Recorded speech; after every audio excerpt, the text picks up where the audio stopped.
Les amis, bonjour à tous, j'espère que vous allez bien et que tout se passe pour le mieux pour vous. On se retrouve aujourd'hui pour le débrief, mais pas que, pour le débrief Real Madrid contre Getafe, mais aussi pour parler un petit peu de plusieurs choses que je n'ai pas évoquées dernièrement. Alors, déjà, une belle victoire du Real Madrid contre Getafe. Honnêtement, je m'y attendais pas au vu du nombre de blessés qu'il y a au Real Madrid actuellement. Franchement, ça fait un peu peur. La Ligue des Champions qui arrive à partir donc de la semaine prochaine, si je me trompe pas, ça va pas être facile pour le Real Madrid. Maintenant, si on s'arrête sur ce match-là, déjà, je comprenais rien.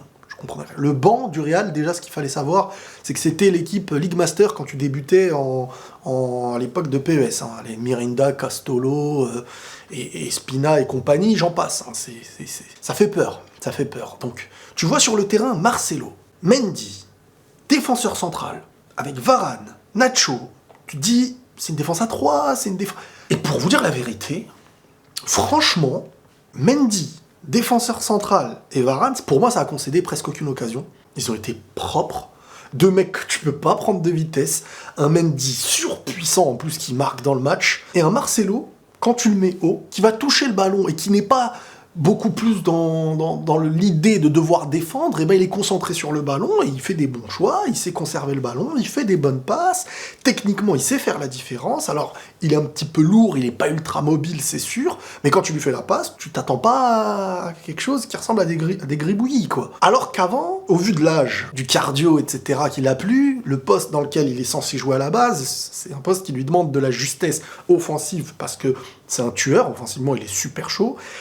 Mais que, vu qu'il a plus ce cardio-là, vu qu'à un certain âge, il peut plus enchaîner comme avant les efforts, défensivement, il va devoir se concentrer, faire des efforts, et cette addition d'efforts, elle a un mauvais impact sur sa lucidité offensive. Donc quand tu le mets plus haut, et que tu mets des gars qui vont faire le travail défensif, et que lui, tu lui permets d'être plus haut pour jouer au ballon et tout, bah il fait un match avec une passe décisive, et franchement, je trouve qu'il a fait un bon usage du ballon, qu'il a été techniquement bon. Getafe qui n'ont pas été dangereux du tout dans le match, je m'attendais vraiment à ce qu'ils soient un peu plus dangereux par rapport à ce qu'on a pu voir des fois contre eux, mais des fois, tu comprenais rien, on dirait que tout le monde pouvait jouer partout. C'était vraiment ça. Tu pouvais trouver Casemiro à gauche, Benzema au milieu de terrain, Vinicius à droite, à gauche, Asensio à droite, à gauche, et au même moment, dans la même aile, Marcelo, Vinicius, Asensio. Tu vois, des trucs. Donc on dirait, les mecs, quand vous bougez, quelqu'un prend votre place et vous allez où vous voulez. C'était la street, voilà. Il n'y avait pas de poste à titrer. Dans un sens, ils ont gagné. Avec tous les absents, je m'attendais vraiment pas à un match qui me tiendrait en haleine, Franchement, il y a des matchs, le Real, j'ai même pas envie de regarder. Là, franchement, quand j'ai regardé, il y a eu des choses assez sympas, surtout qu'il y avait le petit jeune Arribas qui est rentré après.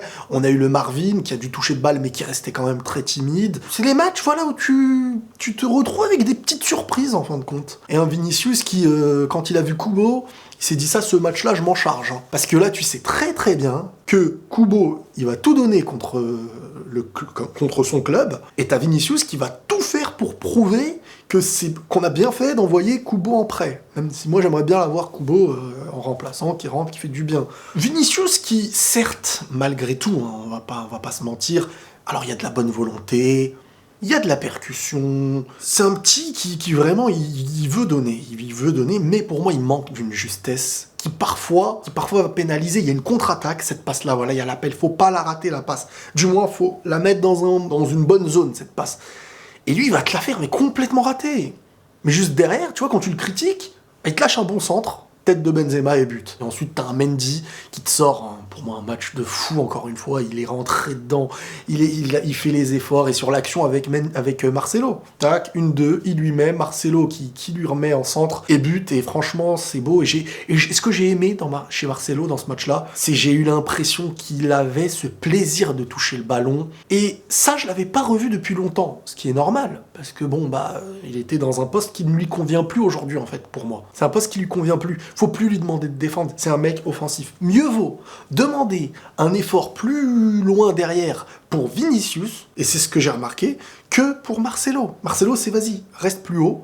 Et franchement, tu lui mets des bons joueurs qui tournent autour de lui, il peut aider. En rentrant en jeu et tout, il peut aider. Je vais vous dire, je préfère actuellement que tu fais rentrer Marcelo dans un poste offensif sur lequel tu lui demandes pas de défendre, qu'un mec comme Isco, que je trouve très peu décisif, hein, on va pas se mentir, très peu décisif. Là, Marcelo, tu le mets haut, il a mis une passe D, il a fait plein de bonnes passes, il a été intelligent, et je trouve qu'il a une meilleure expérience qu'un Isco. Donc autant là, il y avait énormément d'absents, tu sais pas comment faire. Autant je trouve que ce qui a été tenté a porté ses fruits. Maintenant à voir sur les prochains matchs comment ça va se faire, et vivement les reprises, hein, les retours de certains joueurs, parce que là ça va peser lourd. Hein. Ça va peser lourd en Ligue des Champions tout ça. Hein.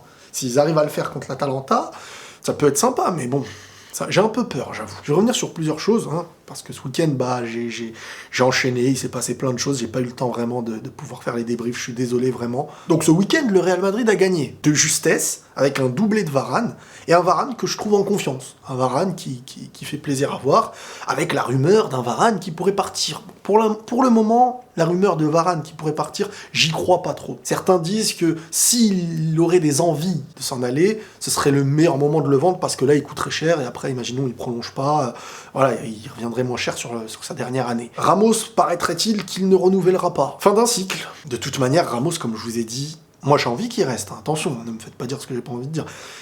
J'ai envie qu'il reste. Sauf que, pour moi, Ramos, c'est 1 an et demi, 2 ans qui lui reste. Et la dernière année, je sais pas s'il sera à un niveau réel. Mais quoi qu'il arrive, au-delà de cette année-là, s'il y a des choix à faire, parfois c'est maintenant. Parce que le choix que tu vas rater dans ton cycle, en voulant garder, hein, comme on l'a vu avec le Barça, hein, Suarez, Busquets, Messi, etc., le cycle, il passe et tu rates parfois des opportunités. Donc à un moment donné, Ramos, tu sais qu'il sera pas là 3 ans. Ça y est, dans 2 ans, il est plus là. Quoi qu'il arrive, à mes yeux, qu'est-ce qu'il faut faire ? Qu'est-ce qu'il faut faire ? C'est ça qu'il faut se poser comme question. Parce que nous, on veut jamais que nos grands joueurs historiques du club s'en aillent, mais à un moment donné, qu'est-ce qu'il faut faire ? Le garder 1 an, s'il veut pas, tu fais quoi ? C'est ça qui est compliqué aussi. Bref, le Real de justesse s'en est sorti la dernière fois. C'était pas fameux à mes yeux. Le Barça contre le Betis. Tout comme le match aller, Messi qui commence pas le match, et le Betis qui nous montre de belles choses. Tout comme le match aller, quand Papa Messi rentre en jeu, ça y est. Toute l'équipe, elle a boosté. Toute l'équipe, elle s'est transformée en titan. Toute l'équipe, c'était des super saiyajins. Ils sont tous, ça y est. Messi, il est arrivé en jeu. Messi, il est rentré en jeu. Le match était fini. 2 touches de balle, Messi qui marque. Ce que je voulais que je vous dise, la Liga, il a fait le tour. Hein. On peut dire ce qu'on veut. Liga, il a fait le tour, Léo. Mais quand même, le Betis, c'était sympa. Mais ils m'ont donné un peu d'espoir. Et après, j'étais dégoûté dans les dernières minutes. Et un Dembélé que je trouve vraiment... Qu'est-ce qu'il est fort. Je le répète, mais c'est tellement impressionnant de voir, voilà, le mec qui revient et tout, et ça y est, c'est lui qui tient les rênes offensives. Hein. Tu peux le voir, hein, très souvent, ça déstabilise. Alors oui, il y a Messi, on sait très bien, mais même quand il n'y a pas Messi, Dembélé, la différence, il l'a fait, il tue ses vis-à-vis, les 1 contre 1, il les joue bien, pied droit, pied gauche, il est toujours dangereux. À chaque prise de balle, il peut faire quelque chose. Et c'est ça qui est super important. Si tu leur rajoutes Ansu Fati à gauche, ça peut être destructeur. On a l'Atlético qui a fait un 2-2.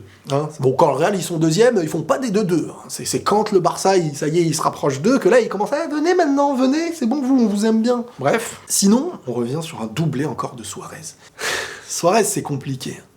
Parce qu'autant partir du Barça, ça a été le bon choix pour lui.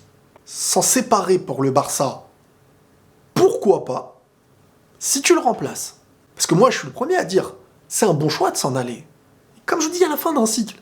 Mais si tu renouvelles pas, garde-le, c'est mieux. C'est comme quand Bale, on fait les joyeux, c'est bon, il est parti du Real et tout, d'accord, mais qui fait mieux ? Et le salaire, il est toujours payé. Donc autant l'avoir, non ? Bon, certes, j'avoue, lui, il commençait un peu à saouler, à tellement montrer des trucs hors football, parfois et tout. Mais bref, on va pas revenir sur ce détail. Donc Suarez, meilleur buteur de la Liga. De toute manière, vous verrez ma vidéo, je l'avais évoqué, hein. Il finirait à mes yeux meilleur buteur de la Liga. Suarez, vraiment, on fait voir de toutes les couleurs à la Liga. Le Barça peut avoir des regrets, parce que la manière dont il est parti, on se disait, ça y est, un petit peu ça y est, tu vois. Il n'y a que Messi, mine de rien, qui a valorisé la valeur de son ami, et nous, on le voyait un petit peu comme un ami qui vante un autre ami, mais mine de rien, le meilleur club de Liga actuellement, l'Atlético, est à ce niveau, en partie, pas que, mais aussi avec Suarez, un attaquant de renommée mondiale, qui assume, qui met des coups francs, il marque de toutes les manières,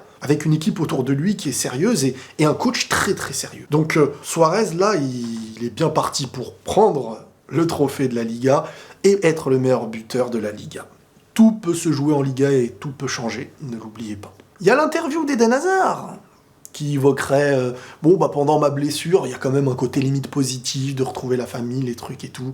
Beaucoup ont voulu que je fasse une vidéo pour lui rentrer dedans et tout ça. Je vais être honnête avec vous, le premier qui doit être triste, c'est lui. Hein. C'est lui le premier à être triste, surtout que là, on n'est pas sur des blessures. Là, on est sur, malheureusement, une addition de choses, une blessure qui a peut-être été mal soignée, mais là, on est vraiment sur un Hazard auquel je ne peux plus compter, mais pas parce qu'il m'énerve, parce que ceci, cela, parce que je pense vraiment que c'est fini avec le Real Madrid et que s'il peut être vendu ou revendu à Chelsea ou un truc comme ça, pourquoi pas, parce qu'au Real, si cet argent-là permet de ramener un Haaland ou un truc comme ça, si l'argent, il nous sert à changer les fenêtres du Real, par contre, non, gardons-le. Mais Hazard, moi, quand il joue, il peut faire des bonnes petites choses, sauf que la régularité, il finit jamais un match, et ça date pas d'hier, il a presque jamais fini un match avec le Real Madrid, à part quand il est rentré en cours de match.